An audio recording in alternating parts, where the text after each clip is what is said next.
Hi, welcome to the Sifu Mimi Chan Show. Thanks for joining the conversation.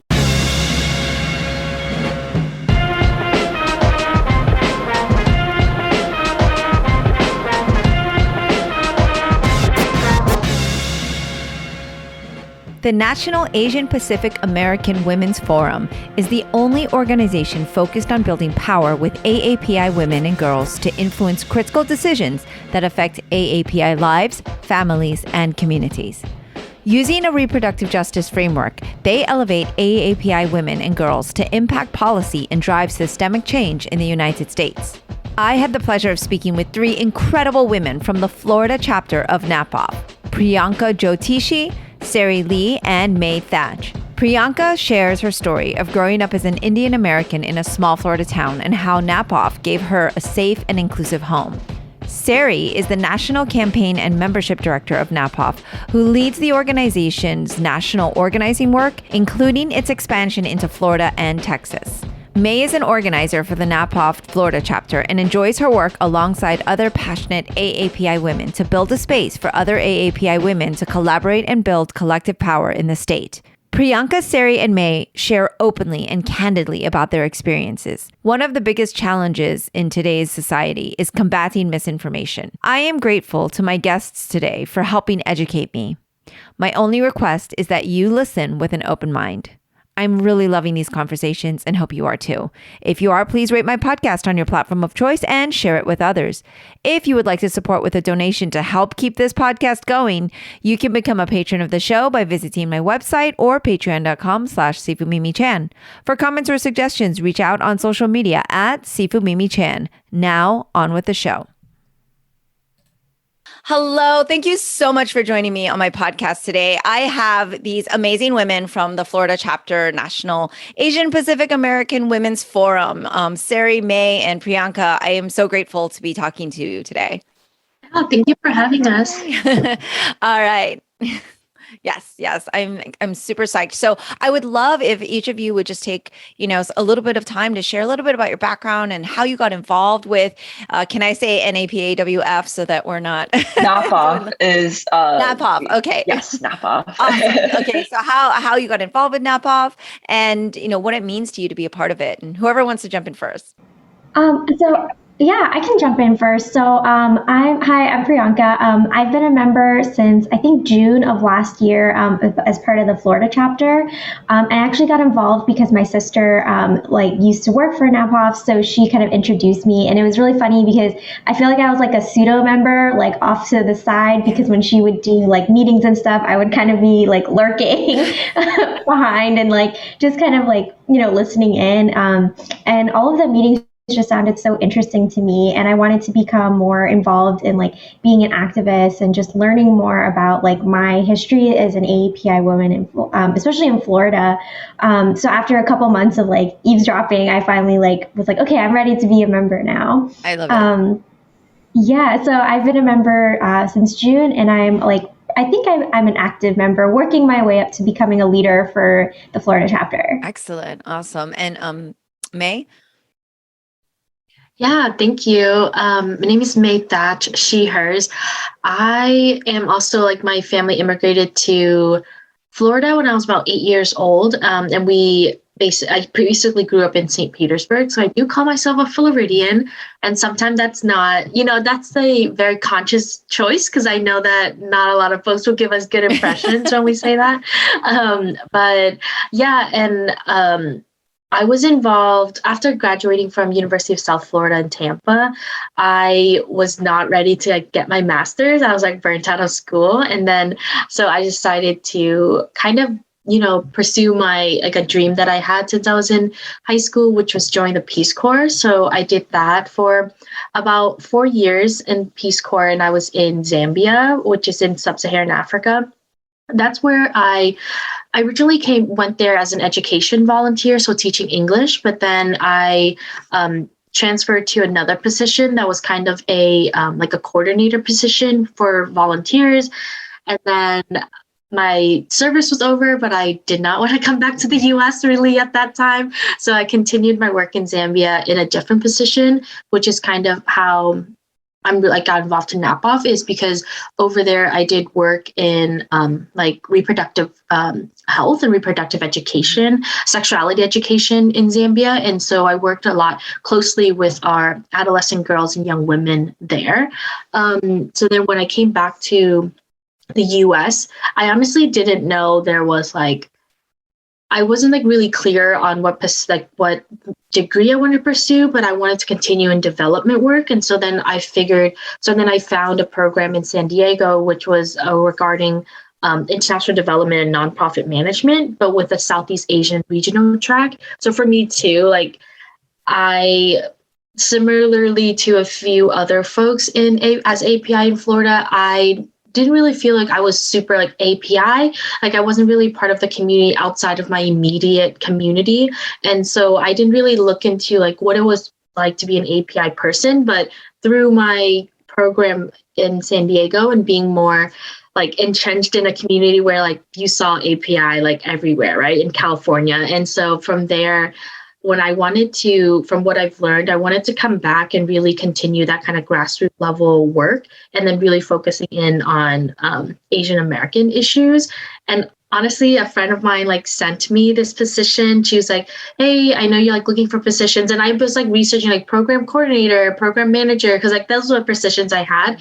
And I always I had assumed that organizers were volunteer based. Like I never think like there are actually positions you can apply for. And so then my friend sent it to me and I was like, wait, this is going to sound cheesy, but this feels like a position perfectly written for me, you know? And so when I had originally applied for NAPAWF, it was like, I was like, I really want to get this position because it's, it was like perfect for what I was looking for after I graduated.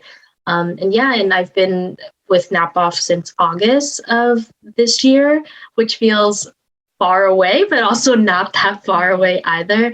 And I've been really excited to work with very like committed and dedicated folks in the Florida. Excellent. Thank you so much for sharing, May. And Sari, of course.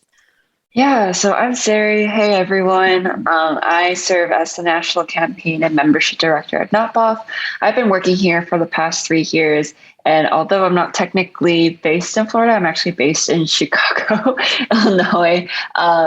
Part of my role is leading the strategy and the implementation of our field work in Florida. And so really helping lead the expansion of NAPAWF into key states like Florida and Texas, particularly when it comes to defending voting rights and then also reproductive rights and health and justice.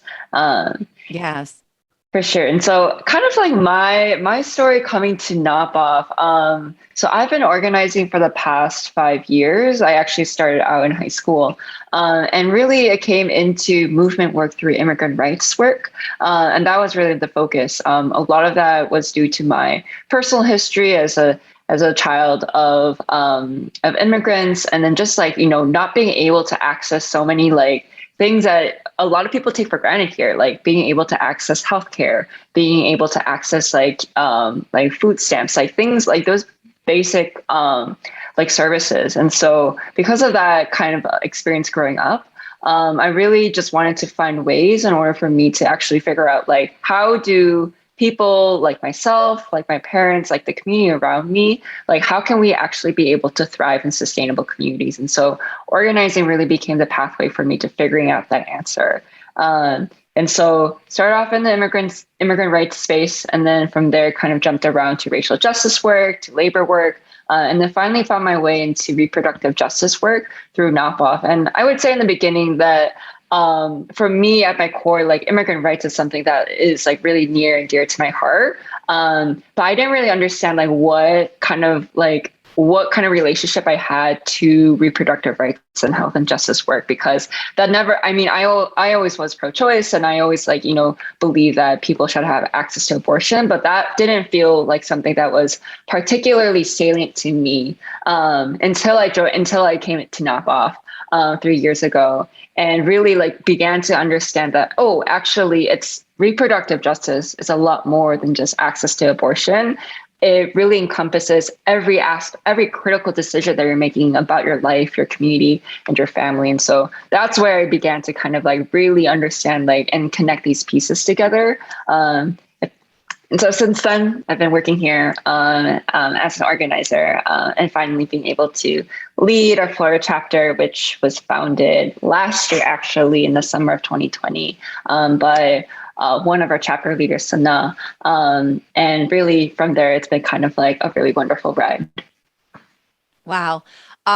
I think I'm going to need an hour with each of you separately at some point because I would love to really explore all of your stories. I'm so blown away already. So apologies ahead of time. I might get all over the place with this because I'm so excited from hearing your backgrounds and just feel really connected from not having a huge Asian American community around here in Florida and, kind of growing up with identity issues and things like that. Like, I'm sure we could share so many stories, but I do want to get to the reproductive justice because that's why I invited you on. And I feel like it's going to be like a 3-hour podcast if I go in the direction I want to, but hopefully you'll all agree to come back and have kind of, maybe a cultural discussion with me. But, if you could maybe for our listeners, especially, and me, I'm here to be educated by and far, because you just touched on it, that reproductive justice is more than just access to abortion. And I think that when we're having the conversation or sometimes debate, depending on who you're speaking with, there is an immediate gate and wall that comes up when you even try to use that word, reproductive justice, or, and immediately it's you're meeting resistance. And so I would love for you to really clarify, what all that does entail, like what else is, encompassed in that. And then also like how we can continue to kind of have that dialogue and make people a little bit more open, because you obviously have to have these conversations all the time. And then of course, we're going to get into the impact of it on the AAPI community, which I think there's a misconception that it doesn't affect our community as much, very, very greatly as much as it actually does. So, sorry, multifaceted question there, but maybe the explanation of reproductive justice a little bit more in depth. Whoever wants to grab it. Yeah, so I'm part of the, we call it RJLI, the Reproductive Justice Leadership Institute, which is a program that NAPAWF does to develop their leaders. And actually one of the trainings that we just finished was about reproductive justice. So before NAPAWF, I didn't understand what reproductive justice meant. I was like, oh, that just means you have access to safe abortions, kind of the general knowledge. I didn't really understand what it actually meant. So during the training, I see the slides in my head for what it is. Good student. Exactly. I remember because the information was so well presented that it really sticks with you. And there's different kind of pillars of reproductive justice where it's it's the right to whether you want kids or not want kids and to have the autonomy over your body. So it's not just about abortions. It's actually the way I see it, it's more of how you are as a person and how you get to be in your communities. If you want to have children, then you should be able to have children safely with all of the healthcare that you need. You should be able to raise those children in a safe and healthy environment, and not be restricted in, having to make sacrifices and things. And again, as a child of immigrants, so I'm Indian, I don't think I mentioned that earlier. So both my parents immigrated from India, and, growing up here, it's kind of the same thing that Sarah was saying, we didn't really know what our rights were and what access to healthcare we have. It was really whatever job they had, and if they had healthcare, that's what we had. So I think reproductive justice is very much more broad than just abortions. It's about and also bodily autonomy, right? You get to make the decisions, and you should have access to information to make those decisions for yourself. So that's kind of a recap of what we learned in May. If you want to add anything more to that, go ahead. No, I think you got it.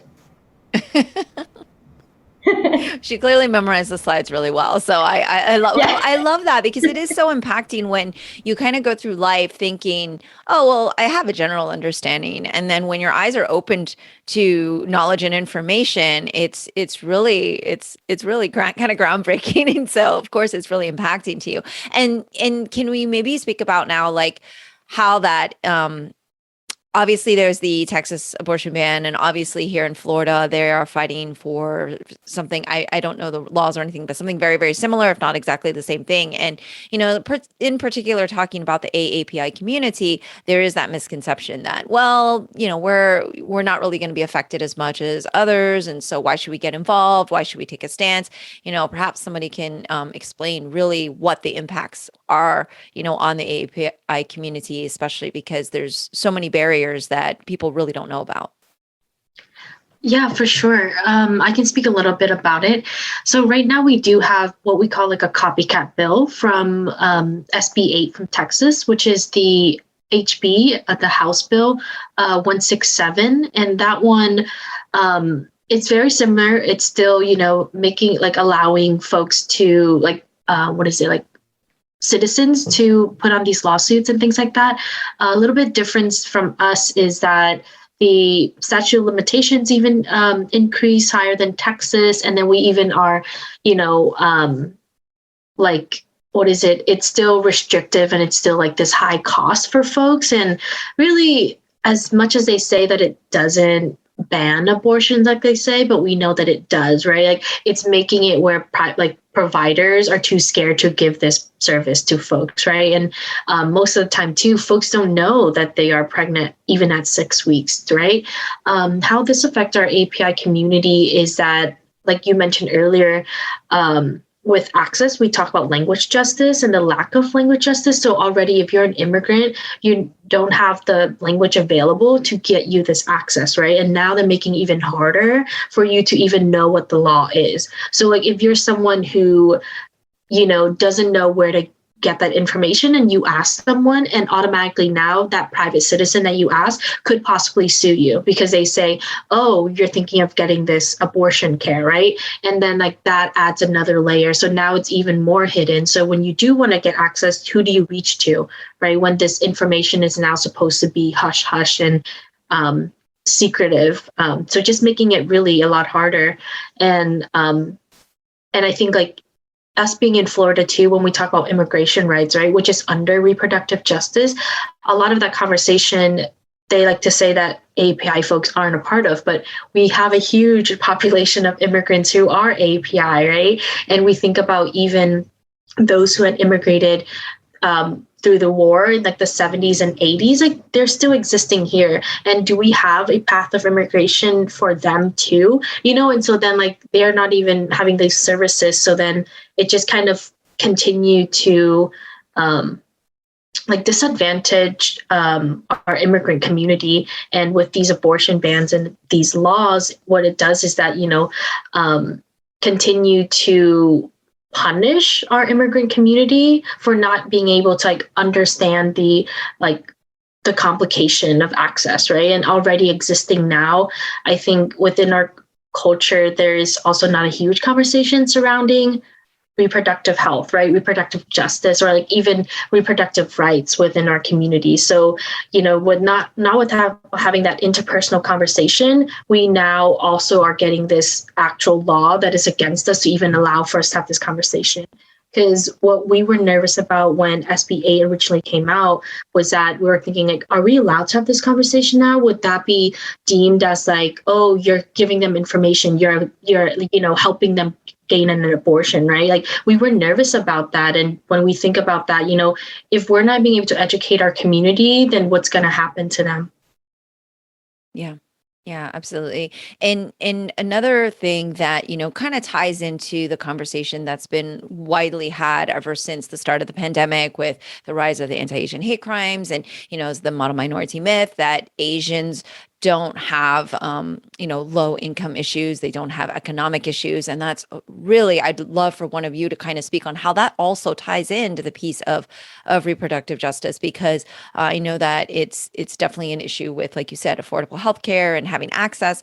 So one, of course, language barrier is huge. I mean, you're already in a situation where the language, especially in the medical and science community, it's already intimidating if you speak English and to understand. And so having that language barrier is difficult. But I think another thing that I know that you all discuss, that you all put at the forefront, is that that misinformation about the scale of economy of AAPIs in particular. So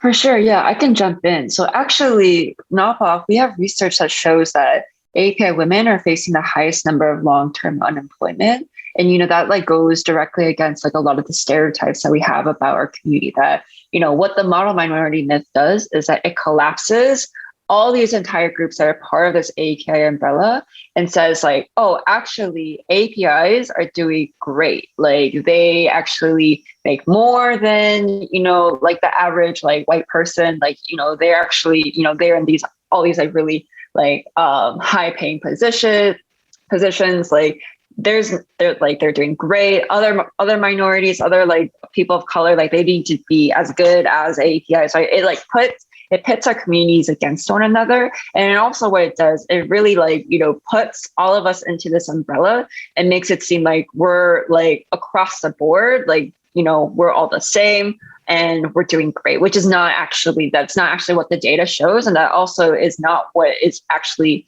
the case in our everyday realities. If we're thinking also again back to, SB8 and the impact that it does for APIs in Florida, there's actually research that shows that, API folks in Texas have actually gone to other states that don't border the state itself in order to access abortions.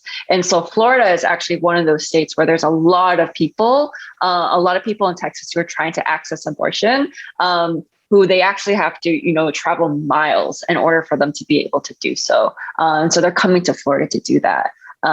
So if we're like putting all these pieces together, like thinking about, what does it actually take for someone to be able to access an abortion?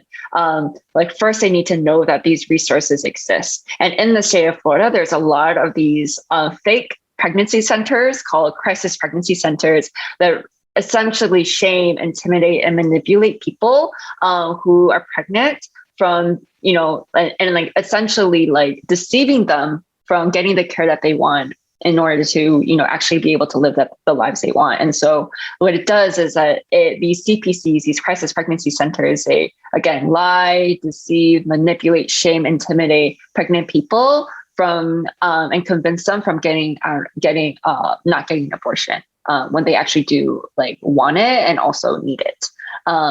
And so there's a lot of crisis pregnancy centers in Florida. So if we're thinking about even just like the first step of being able to get abortion care, like knowing that these resources exist. If you look up how to get an abortion in Florida, the first thing you see are these crisis pregnancy centers. And they're really, really just devious because like a lot of them are, will like put themselves near like actual abortion clinics, like for example, like Planned Parenthood, and also they'll like start to like translate materials into like in language. And so like we'll have like a lot of resources in Spanish or Haitian Creole, and something that we've also seen is that, sometimes these resources are also translated into API languages as well. And so they're like really like, like they're organized, like very deceiving, yeah. and right, like very organized. And so if we're thinking about, okay, the first step in order for someone to get abortion care, they need to know that these resources exist. But if they don't speak English, if, they're just looking it up online, they might not actually get the resources and the knowledge that they actually need to make decisions about their own bodies and the way that they want to live their lives. If we're then thinking about the next step, like, okay, maybe they do get the right information, but then how do they actually go about to get an abortion? Like, they like, there's like so many barriers related to like language, but also like cost and whether you can take time of work and whether you can actually travel, and just like the financial barriers of, how to actually, logistically make it so that you can go to an abortion clinic. Like all these barriers, they're compounded on one another.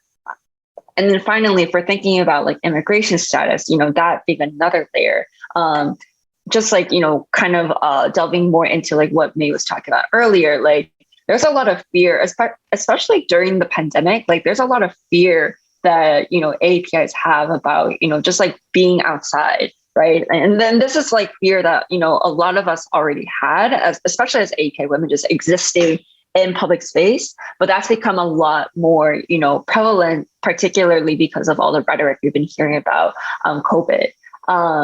But if we're thinking about, okay, like, you're an API woman, you're already like, feeling some type of way about being outside in public space, particularly in a pandemic, but then you're also an immigrant and maybe you do have a precarious immigration status and situation, then those are just, more fears and more barriers that prevent you from being able to actually access the care that you need. And so when we think about reproductive justice, we actually need to think about all those different aspects, like the different identities and experiences that we have that really, that really complicate the model minority myth, because we're not all the same. There's a lot of different ways that our identities and experiences interact with one another, making it so that, like, whether it's like we're trying to access abortion care, whether it's contraception, whether it's like we're just trying to be able to put food on the table for our families or keep our families together. There's all these different ways that these identities and experiences interact with one another in order for those to kind of inform the way that we live our lives and the way that we take care of our families and live in community together. Yeah. Wow, that's a lot to unpack and a lot of information. And I'm curious, in the work that you've been doing and the work that you've done, especially from the last 3 years, from the last several months, from the last year, what's been kind of the reception to, the abortion bans that have started in Texas, and then like knowing that it's coming here? You work closely with a lot of AAPI community leaders and different organizations. Do you feel like there is a heightened awareness because of what's happened in Texas? Do you feel like there's still not nearly enough awareness? Because even within any community, any BIPOC community, there's going to be layers. There's going to be people who are extraordinarily affected, and some people who are just in a different, in a different situation where they really just think, oh, well, I'm fine. I'm an AAPI woman. I'm okay. And they think that it doesn't affect it, because it's just so hard to, kind of put yourself in other people's shoes when you're so bombarded with COVID and your kids and your life. And it's not an excuse and it's not okay, but it's reality. Right. And so I was curious where you feel we're at in terms of the reception of knowing how dangerous this ban would be, in having enough people engaged to where it would make them look at our leaders and our legislators, and when voting time comes, make decisions based on what's going to be good for society and for our fellow humans that, we should be kind of taking care of one another with. So what do you feel like is the temperature with that awareness? I'll take this one, but feel free to jump in if I end up not saying something you have in mind. Honestly, when we think about the reproductive justice space in Florida, we're part of a coalition of other organizations that work within the repro space, and we're probably the only API space. We're probably the one that's in Florida that has this representation for reproductive justice. And so even with that in mind, we're one out of the 50 organization that is already currently doing it, but yet that information isn't accessible to our community because they don't have that viewpoint, that multi-layered of this is immigration rights for us, this is healthcare for us, this is all these things in between, versus sometimes when there aren't.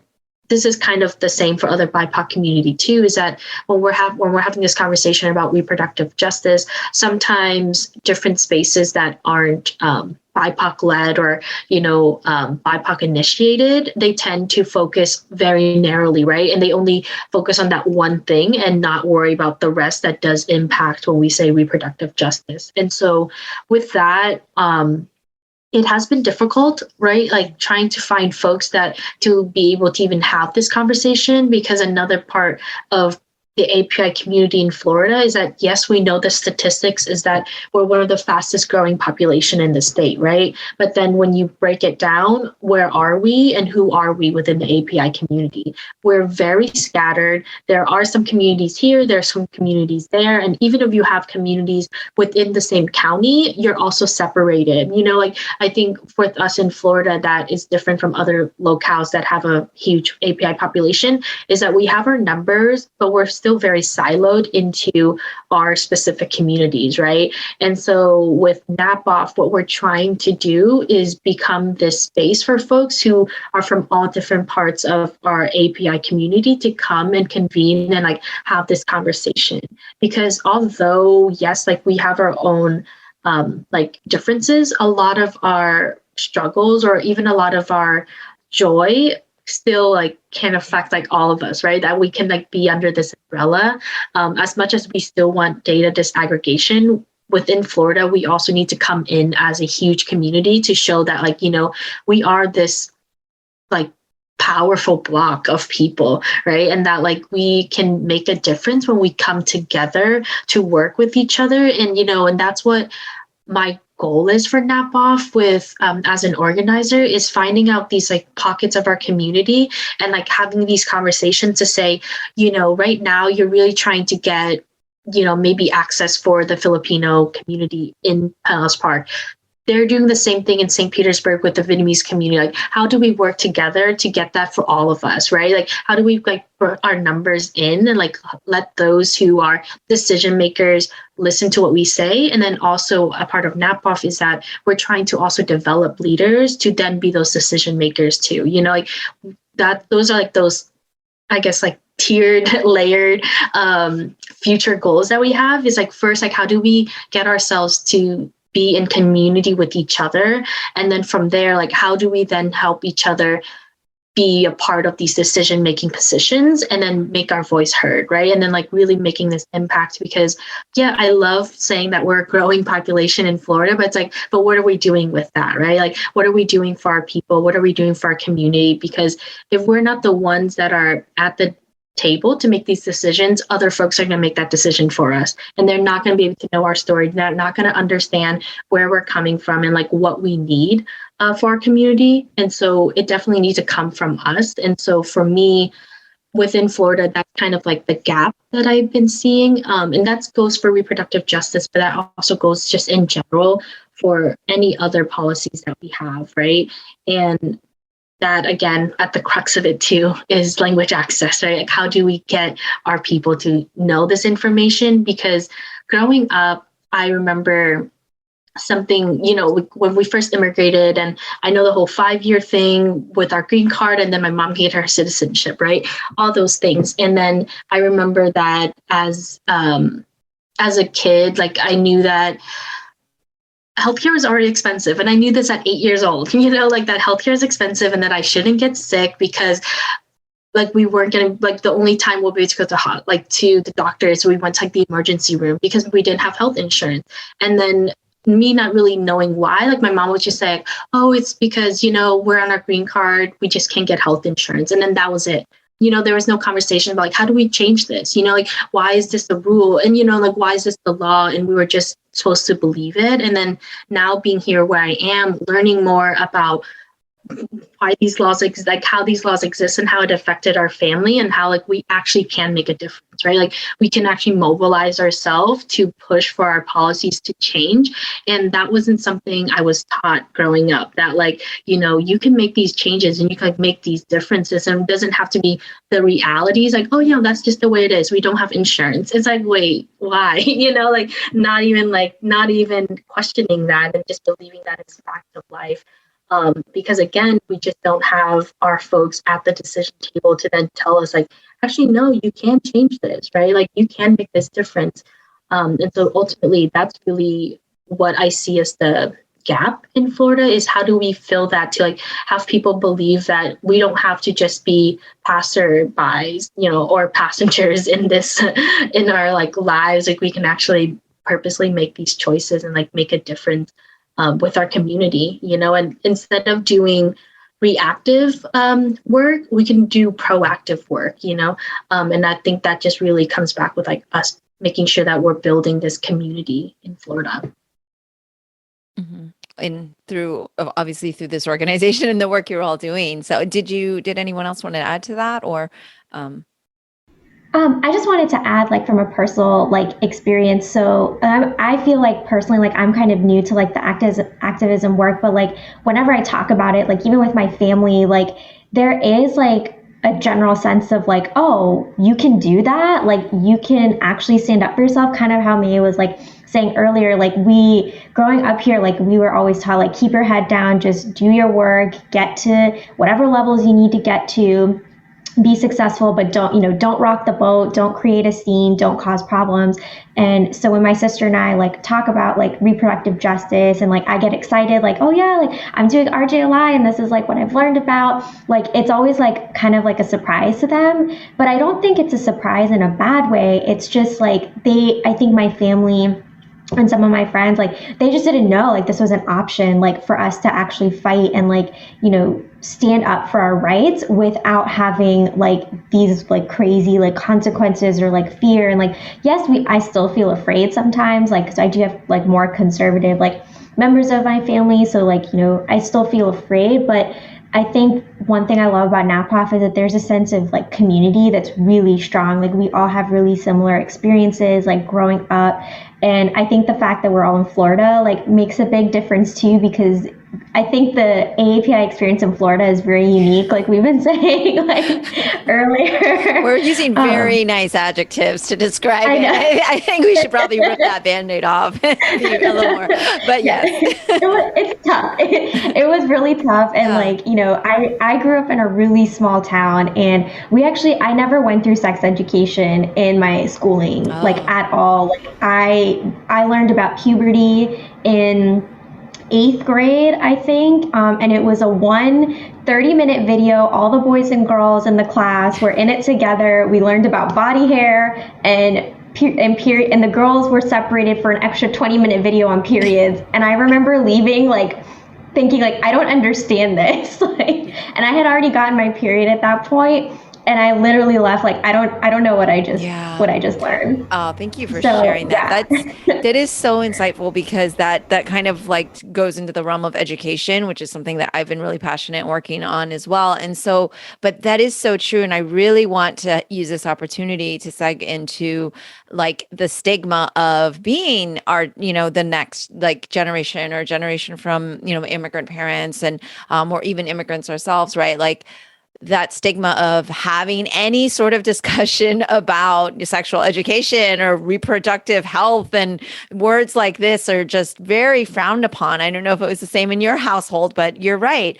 I recall the same thing in middle school, getting that video, and it's not PE. It was like that counterpart to it where you had that 1 hour and that was it. And I told my mom, she's like, oh, that's good. I'm glad you learned about that. And it was just like very brush off. And I know another thing that you all are advocates for is like mental health. And these are areas in particular, I think that the AAPI community, this is where we have work, right? Like we are very much known for having a very strong, family dynamic and that respect of our elders, and like just, loving food and having just these type of cultural things that have always been very strong. But one of the things that I feel so devastated about are the stigmas of like talking about mental health, talking about reproductive health, and how we can really work on that so that our future generations don't go through that. And I think it is changing.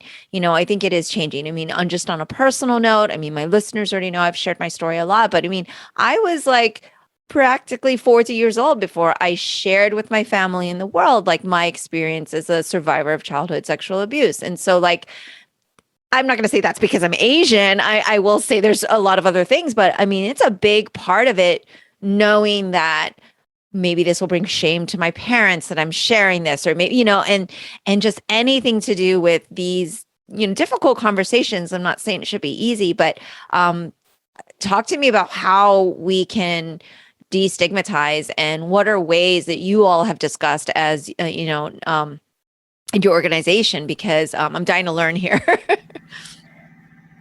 Yeah, so I think, like you're saying, like education is a huge part of all of that. And I think NAPAWF does a really great job, especially with its members, just like educating about like even the history, like what our history is, like being here, and like where our collective stories like come from. And I think another huge thing is sharing in a space that you feel comfortable first. Because when I first came to NAPAWF, like I would never, like I couldn't even say like condoms or periods, like, but in a space like if it wasn't my sister or like my best friend. And coming to NAPAWF, like we're encouraged to have conversations with each other and sharing our stories. And like the more you listen and the more you hear, it's always like, wow, like I went through that too. Like and so we start sharing like our stories of ourselves and like how we've always felt shame talking about certain topics, especially when it comes to sexual health and reproductive health. And after having a lot of those conversations, like personally, I feel much more confident like sharing my stories with other people outside of like my safe like NAPAWF community. So like I brought it up with like some of my female cousins and like acquaintances that like I meet through like dance or like, you know, something where it's not that I've known them for years and years, but I've started to feel more comfortable.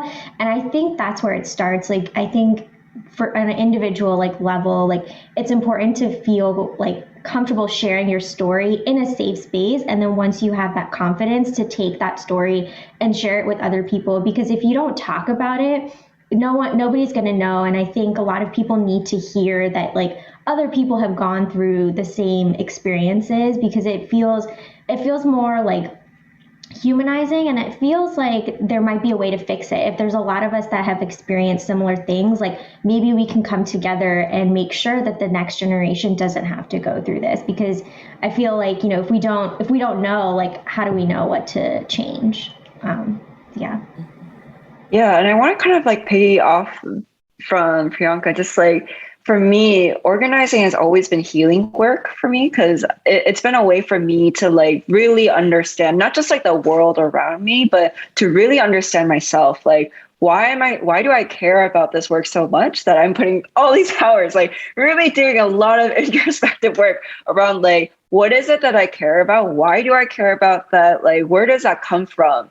And so, you know, kind of like Priyanka was talking about, like learning about your history, I think that is so powerful. Just learning about your history and being able to get the language to talk about your history, the history that you share with your community, with your family, and also just like your own personal history as well. For me, organizing has been such a healing experience, because it's not just, you know, like it part of it is like being in community with other people who share similar experiences and working to make changes. But also part of it is like the language to talk about issues, like to be able to have words like reproductive justice that are a framework for you to bring all these different ideas that you've always felt like.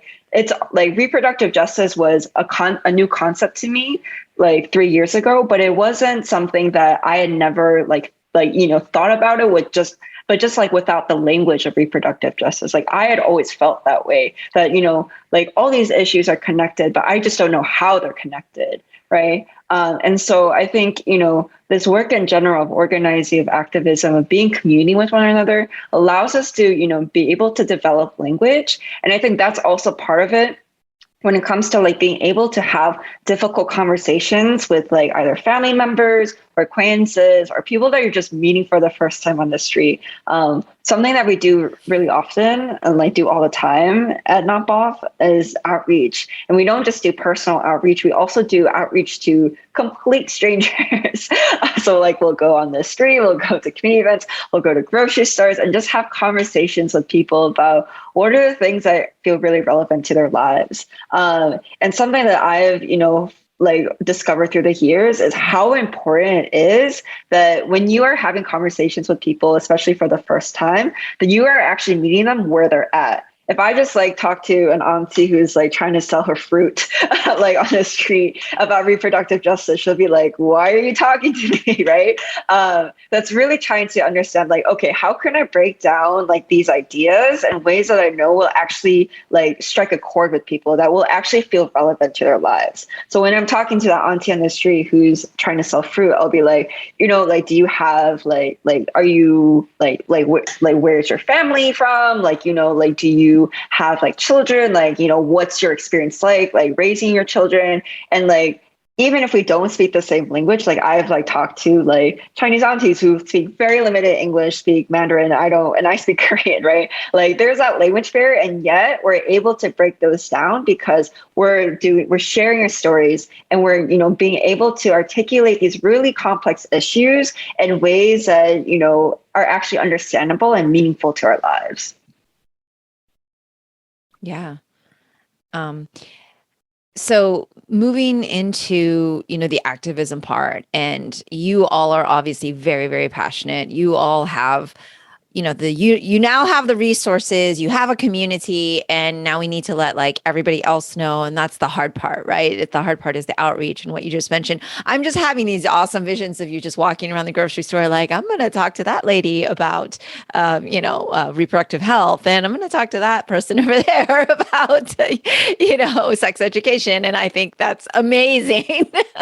But we're in Florida. We've all kind of had this whole like Florida. I've been podcasting for several years now. I started in 2016 because I felt like I needed to amplify the voices of others, build through empathy, through storytelling, also have an outlet so that I could share my rage and frustration, and just to have that other voice. And I just really loved it. I've met amazing people like yourselves. I've reconnected with friends from places and just had conversations I would never have normally had. And, but through that work, I almost always have to say, oh, hey, nice to see you. Yes, I'm here in Florida. I'm sorry. And I'm always apologizing on behalf of Florida because 100% that week in the news, something has happened, from political to like the largest alligator walking across the whatever and biting a person. I mean, it's like there's always something happening in Florida.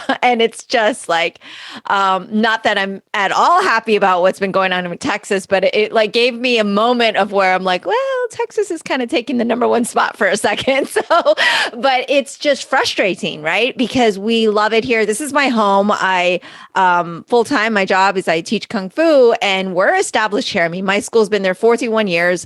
We're not moving. It's a huge temple. It's the first Kung Fu temple in the United States. I can't just leave Florida. Like, my life is here. And so my decision is to stay and fight, right? And so I am here and I'm in it, but I'm always apologizing on behalf of Florida. So we've got some really critical elections coming up. We've got really critical bills that we need to combat and things. Like, what is the plan? Like, how can we engage? What can we do to make a difference? Like, what are the next action steps? Yeah, sure. And totally, I hear you, right? Like we said, best Floridians. But that was something that was surprising to me when I first came back to Florida, because I've been away for quite some time. And being able to be an organizer and being in these spaces, learning about all these other organizations that are actually like doing a lot of great work, but doesn't get the recognition. Because again, we're vying for the news space between Florida man who like ate bath salts, you know what I mean? Like, that's what we're fighting against in the media, And so, and then like being here and seeing like, oh my gosh, there are a ton of activists and a ton of groups that are doing great work. It's just that we're not getting this press, right? Like, we're just not getting this recognition. And so for me personally, being a part of NAPAWF and being around other folks is showing me that, like, oh, there's a lot of dedicated Floridians who do want to change the tide. And ultimately, if we're thinking things about policies and politics, is Florida is pretty purple when we break it down to like our counties and, our local elections. It's not always red as people assume that it is. And so it's really about those margins that can be won by just a couple thousand people, 20,000 people or something like that. And so how we do that, if NAPAWF is that we know the statistics of the number of eligible API voters, right? So now is for us, being that we're trying to organize with our API folks, is we are trying to find counties and locales that have our community, and how do we reach to them, right? Like, how do we network to them and like let them know that it's like, these are these critical moments that are happening. Actually, in Florida, fun fact is that there's an election every year, right? We don't have just only the even years. Like, we just had a recent election in St. Petersburg, right? That we just voted for our new mayor, who we just voted for like a few other council members. And when we think of policies, and especially for our folks, we want to stress how critical it is to be involved in your local, like local campaigns and just like local community, because that's how we do our work too, right? As a community-led organization, we start from like where we are now, right? Like how do we reach you, and what, like how can we bring you into this work? And most of that is going to be about, oh, I don't want this stop sign in front of, this place. Or like, I don't want a speed bump in front of my house, right? It's like all of these things that happens, like how do you make that change, right? How do you organize around that? And so that's kind of what we think about, is we first figure out, okay, what are those locales that we can then outreach to and talk to these folks and ask them, what is it that you care about, right? Like for us, we, of course, when we said reproductive justice, a lot of folks can be like, stop short. They're like, oh, I don't care about abortion. Like, I don't care about that thing. It's like, no, we're talking about healthcare. We're talking about immigration, like all these things. And so we might not lead with say like, oh, do you care about reproductive justice? Because there really isn't a definition that is available for a lot of folks. So we'll ask them like, do you care about immigration rights? Do you care about healthcare access? Do you care about language access?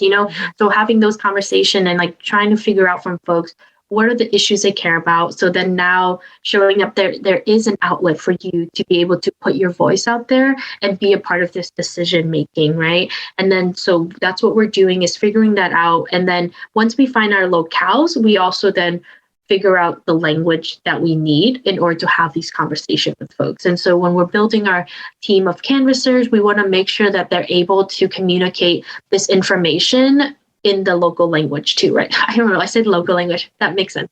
Sorry, because I was thinking local language is what we use in like international development world. And I was like, wait, I just used it here in this domestic world. I was like, wait, that also makes sense. But like, yeah, like learning the local language. And then from there, like having those critical conversations. And then I think the ask is like these smaller ask, I would say, is like, hey, like come to a meeting, like learn more about this thing. And then it's like, oh, like then explains to like why voting even matters, right? Like voting truly is like not the only way, right? Because you can come to also meetings, like town hall meetings. When was the last time someone went to a town hall meeting? Well, because of COVID, we know not a lot. But even then, right?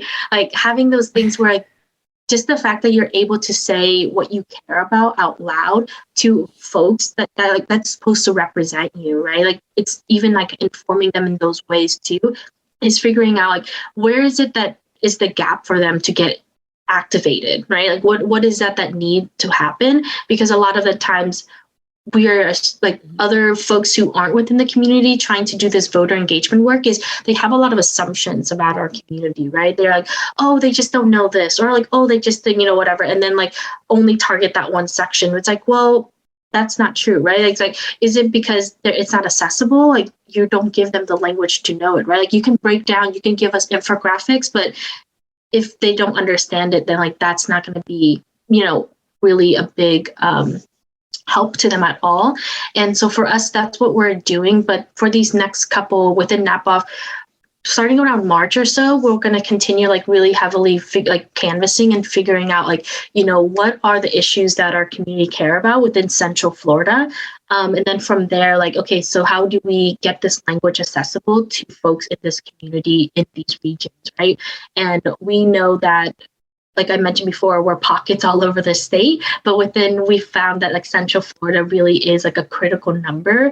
And a lot of our races within Central Florida too are critical races in the local elections and even in like our general like representative elections and things like that too. So we want to make sure that people are building this power to make these changes, make these votes, but ultimately to beyond voting is continuing to be activated and going to these town halls and letting our voice be heard. Because now, growing up in St. Petersburg and Palos Park area, I am like visibly seeing a lot more API folks. Before it would be like, oh, I know this auntie, like, or this auntie knows me, like at our local mom and pop shop. But now it's like strangers. So it's like, what are we doing with folks who are now coming into our community, and like, where can we be a landing space for them, right? Like those are our next steps. It's like figuring out how do we bring folks in to show them that like, we are wanting to build this collective together, right? We don't have to just be siloed and like folks doing our own thing all the time when we're clearly suffering under policies that are being made, not like for us, but not by us, right? Mm-hmm. Yeah. Did anyone else want to weigh in, or Just checking. Okay. And I would love for before we run out of time, I do want to ask everybody one more question, but before I forget, I don't want to forget to make sure I do a little call to action here on how people can get involved with NAPAWF and what are ways for someone who says, I'm just too busy, I can't come to meetings, I don't have time, I don't want to be a member of another thing, and what's the process for the bite-sized action that people can take to still feel like they are making a difference, but maybe don't have the full commitment to be able to be completely engaged? Yeah, just to go with that, we do have a team talking. I don't know when this will be posted, but we have one coming up on Thursday. And for us, it's like bringing in an API person that you're really thankful for to go on the theme of this month. And so from there, we'll get to know each other and things like that and celebrate one another during that time. But something that we also try to have another kind of bite size into getting this involved with being activated is we try to host phone banking and text banking events where we're outreaching to API women, right? So for us, it's we're constantly wanting, as we're a new chapter, we're constantly wanting to know what are the issues that our community care about in this state, right? We don't want to make assumptions. We don't want to make be like the other folks who make assumptions about ourselves. So we're doing this outreach. And so for folks who are curious about what that looks like, we train folks on how to do phone banking, and it's not as intimidating as it sounds. And it is pretty fun to get to talk to people as well. I feel sometimes people have this stigma that's oh, our generation don't like to talk on the phone and things like that, which sometimes can be true. But with phone banking, it's always nice because you have support of other folks who are also doing the same, right? So if you had a question during your conversation with someone, we're available to ask, right? And it's really a community, and we're just trying to outreach our own folks to figure out how can I help you, right? Where are you at now? What do you need from us? What do you need from the community, and how do we get there with you? So we do have a phone banking event happening next week on Tuesday. And we're cognizant of people's time. So we try to do around 7 p.m. In Florida time. And then we also, another thing that we, of course, like you said, even with our chapter meetings, we have them once a month. And so if you just want to learn a little bit more about us, or just want to be in community with other API women and gender expansive folks, we have that available. And there's usually just an hour long too, right? So we have those meetings every month. And then this is kind of a newer call to action that we're hoping to push out for, is that with our reproductive coalition that we're part of called the Floridians for Reproductive Justice, we are hosting a day of action in Tallahassee in January. So it's still a little bit of time. Thinking about January 12th, which is the second day of the Florida legislation. So we really want to make an impact and show, just other Floridians that we do care about it when you're trying to put legislations that are going to restrict our reproductive access, right? And so for us, we want to show up to show them that, this affects our API community, and we want other folks to know, right? We want to represent ourselves fully to say that when we're talking about this fight, this isn't just a white woman fight, right? This isn't just it affects us too. And so for us, that's another call of action, is we want to show up at the Capitol to show them that, this is an issue that API folks care about, and we are also affected by it. And that's something we're going to be consistently looking out for the rest of the year, is trying to see how we can have folks show up during that day. And obviously people can follow your website, learn more about you, and donate and be involved that way as well. I'm looking on your website now, but I'm presuming you have some social media things. What's the tag? Maybe someone can just yell it out in case someone's driving and they're listening to this. Yeah, pretty easy. You can follow us on Instagram, Facebook, and Twitter, and it's just NAPAWF.Florida. So just our full name there. And I'll link that as well in the show notes so that people can see it and learn more about your awesome organization. So, we of course are always short on time here because, like I said, I need an hour with each of you. But, in closing, I'd love for each of you to just, kind of share again a little bit about, what the work you're doing means to you, and if there's a personal story attached or anything like that, or anything else you'd just like to share kind of in closing. So, Priyanka? Yeah. Oh gosh, there's so much that I could say. You're right. I could probably spend like an hour talking about like just how much like NAPAWF means to me, but like I'll just like keep it short. I think for me, NAPAWF has just built my confidence in who I am as an Indian American woman. And for a long time, like I felt like I had to fight to be seen as Asian, especially like growing up. Like we were like always like separated. It's like, oh, like you're not this kind of Asian. Like, oh, you're South Asian. Like you don't really count. And even like going to like college, like being a part of groups, like it was very clear that like, you know, South Asians had their own group, East Asians had their own group, and NAPAWF is kind of like the first space where we're all included and we all have a voice equally. And to me, that's just really special. And like one of the things that just makes me feel like I have a community. So yeah, that's like my main thing. I really love that how NAPAWF it really brings us all together. There's no, even though like Asian Americans, like we're not a monolith, like there's so many different cultures and languages we all speak, but NAPAWF is like the first space where I've been in where like we all have an equal voice and we can all work together on issues that we feel passionate about. And I think that's what keeps me going and just really excited about the work. Thank you. And Sari?